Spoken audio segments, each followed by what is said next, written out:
ناظرین، آپ سے ریکویسٹ یہی ہے کہ آپ جو ہے اس پروگرام کو اتنی شوق سے دیکھتے ہیں اور پسند بھی کرتے ہیں. آف دی ایئر ہمیں مسلسل پوری ویک کالز آتی ہیں، لیکن آپ اس پروگرام کا حصہ بنیے. یہ ایک اللہ کا پروگرام ہے. اللہ کا میسیج لے کر، اللہ کے پیارے نبی صلی اللہ علیہ وسلم کا حکم اور میسیج لے کر ہم اس پروگرام میں گفتگو کرتے ہیں. تو اس پروگرام کا حصہ بھی بنیے. جو بھی اللہ سبحانہ تعالیٰ آپ کو ٹیلنٹ دیا ہے، اگر آپ کا ٹیلنٹ سے یہ پروگرام کو آپ نیکسٹ لیول پر لے کے جانے کے لیے ہیلپ فل ہو سکتے ہیں، ہیلپ کیجیے. اللہ سبحانہ تعالیٰ اگر آپ کو وسعت دی ہے، پیسہ دیا ہے، پیسہ صرف اپنے لیے، اپنی فیملی کے لیے نہیں ہوتا ہے، بلکہ اللہ کے پیغام کو پہنچانے کے لیے بھی، غربا میں غریبوں کی مدد کرنے کے لیے بھی ہوتا ہے. تو اس بات کو سمجھیں اور اس پروگرام کو سپورٹ کریں. اور 3 سال سے زیادہ ہو چکا ہے اس پروگرام کو جاری رکھتے ہوئے، لیکن افسوس یہی کہنا کرتا ہے کہ اتنی مرتبہ ہم لوگ آپ سے ریکویسٹ کرتے ہیں لیکن ہمیں ریسپانس نہیں آتا ہے. بہت سارے لوگ دیکھتے ہیں اور پروگرام دیکھ کر بھی جو ہے اس پروگرام کو سپورٹ نہیں کرتے.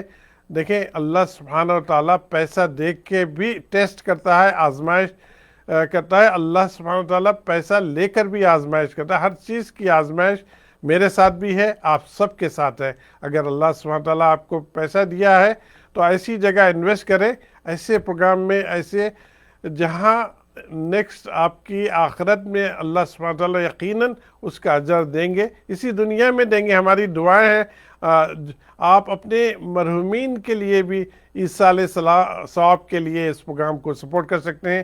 آپ کی فیملی میں آپ کے والدین اگر اس دنیا میں نہیں ہیں، ان کے اجر کے لیے اس پروگرام کو سپورٹ کریں، کیونکہ یہ پیسہ اگر آپ اس کو سپورٹ کریں گے، صرف اسی پروگرام کی جو اے ٹائم ہے، پروڈکشن ہے، جو اسی چیز میں اس میں استعمال ہوگا. ہم اپنی ذات کے لیے نہیں مانگتے ہیں. اللہ کا بڑا کرم ہے کہ ہم جو ہے اس کو صرف اللہ کی رضا کے لیے کرتے ہیں. نہ میں، نہ ہمارے کوئی گیسٹ مولانا تھانوی صاحب کو کوئی بھی جو ہے پیسہ دیا جاتا ہے کہ یہ پروگرام میں شامل ہونے کا. صرف اللہ کی رضا کے لیے ہم یہ پروگرام کرتے ہیں. آپ بھی اللہ کی رضا کے لیے اس پروگرام کو سپورٹ کیجئے. ذیل ایک ایسی منی ٹرانسفر سروس ہے، بہت ہی نو ٹائم آپ جو ہے پیسہ بھیج سکتے ہیں. ذیل میں ریفرنس نمبر چاہیے. ریفرنس نمبر میرا ہی سیل نمبر ہے 8322987860. اس کے ذریعے آپ اس پروگرام کو سپورٹ کیجئے.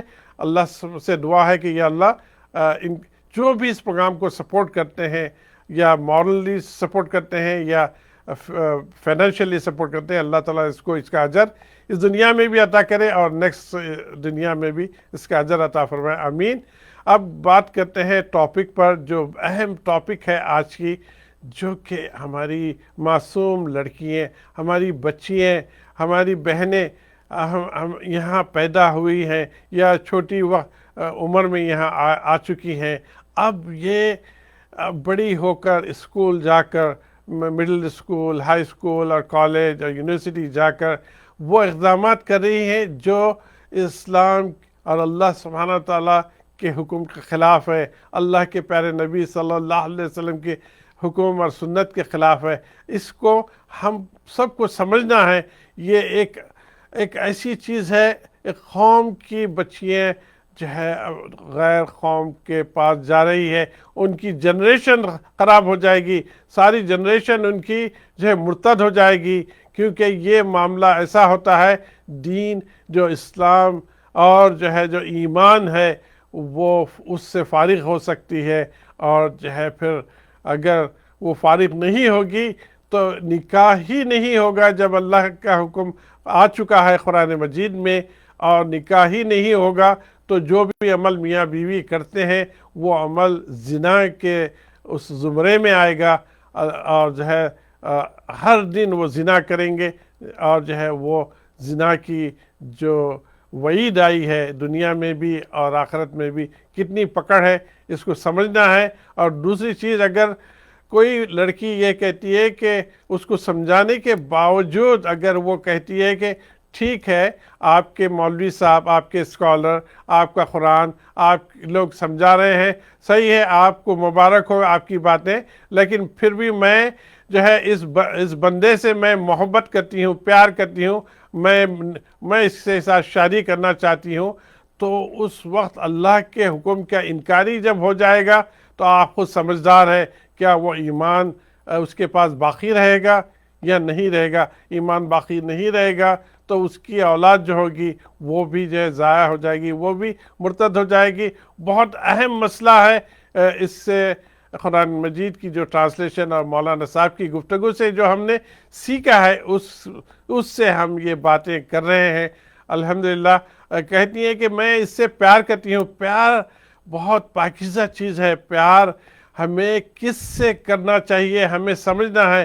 اللہ سبحانہ و تعالیٰ اور اللہ کے نبی صلی اللہ علیہ وسلم کا حکم ہے کہ جب تک آپ کا ایمان مکمل نہیں ہوگا، جب تک آپ اللہ سے پیار، سب میں زیادہ جتنی چیزیں آپ کے پاس موجود ہے، جتنی دنیا میں اویلیبل چیزیں، اس سے زیادہ آپ اللہ سے پیار نہیں کریں گے اور اللہ کے نبی سے پیار نہیں کریں گے، تو پھر آپ کا دین مکمل، آپ کا ایمان مکمل نہیں ہوگا۔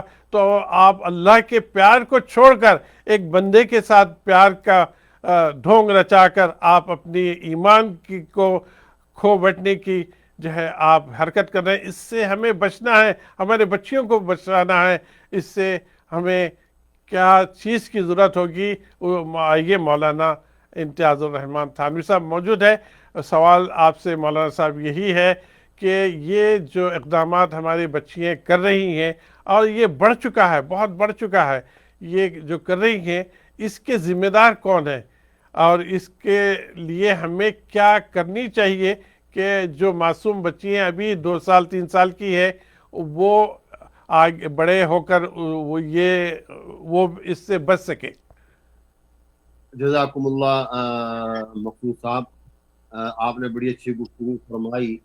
میں چونکہ قرآن کریم کی جو آیت ہے اس کے دائرہ کار میں رہتے ہوئے بات عرض کرتا ہوں کہ اللہ تعالیٰ نے یہ فرمایا کہ مشرک مردوں سے مسلمان عورتیں نکاح نہ کریں جب تک کہ وہ مرد ایمان نہ لے آئیں، اور مسلمان مرد مشرک عورتوں سے نکاح نہ کریں جب تک کہ مشرکہ عورتیں اسلام ایمان نہ لے آئیں۔ تو سیدھی سی بات ہے کہ جب ازدواجی تعلقات ہوتے ہیں اور اس طرح قربت ہوتی ہے تو دو ہی باتیں سامنے آئیں گی۔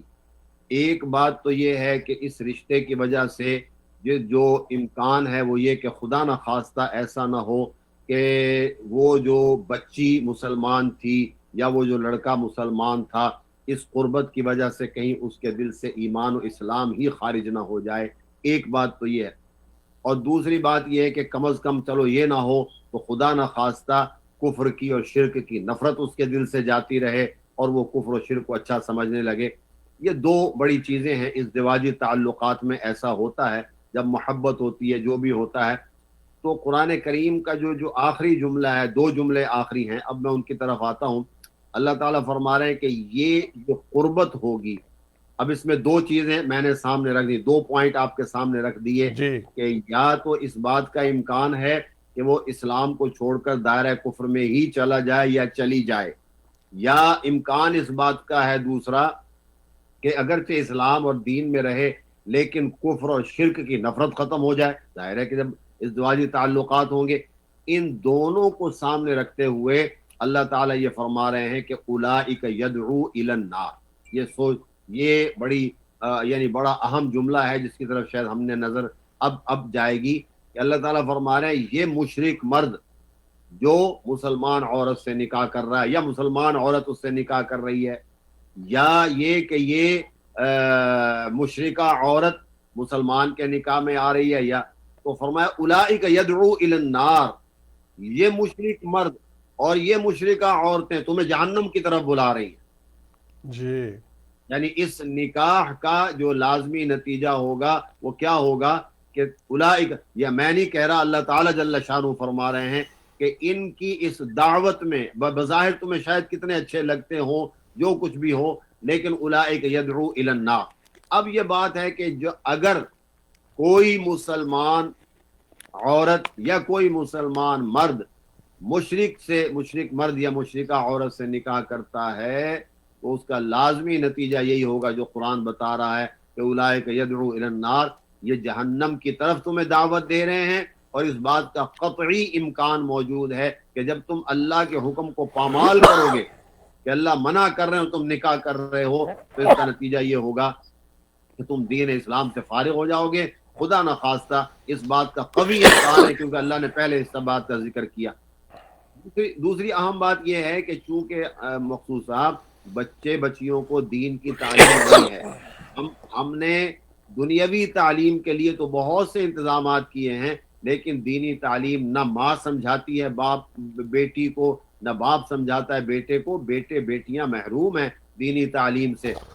اب جب وہ بگڑ جاتے ہیں تو ہمیں فکر ہوتی ہے کہ اب ہم کیا کریں، اس لیے اس بات کو جس طرح بھی روکا جائے روکنا چاہیے، ورنہ تو دین چلا جائے گا، اسلام سے خارج ہو جائیں گے یہ لوگ، اور اس کا نتیجہ یہی نکلے گا کہ آگے چل کے جو اولاد ہے وہ بھی دین سے محروم ہو جائے گی، اور جب دین سے محروم ہوئے تو ظاہر ہے اس کا نتیجہ کیا ہے، جہنم ہے، اور اس کا نتیجہ جو ہے وہ یعنی اللہ تعالیٰ کی رحمت سے محرومی ہے کہ اسلام سے آدمی نکل جائے اور کفر و شرک کے اندر آدمی داخل ہو جائے۔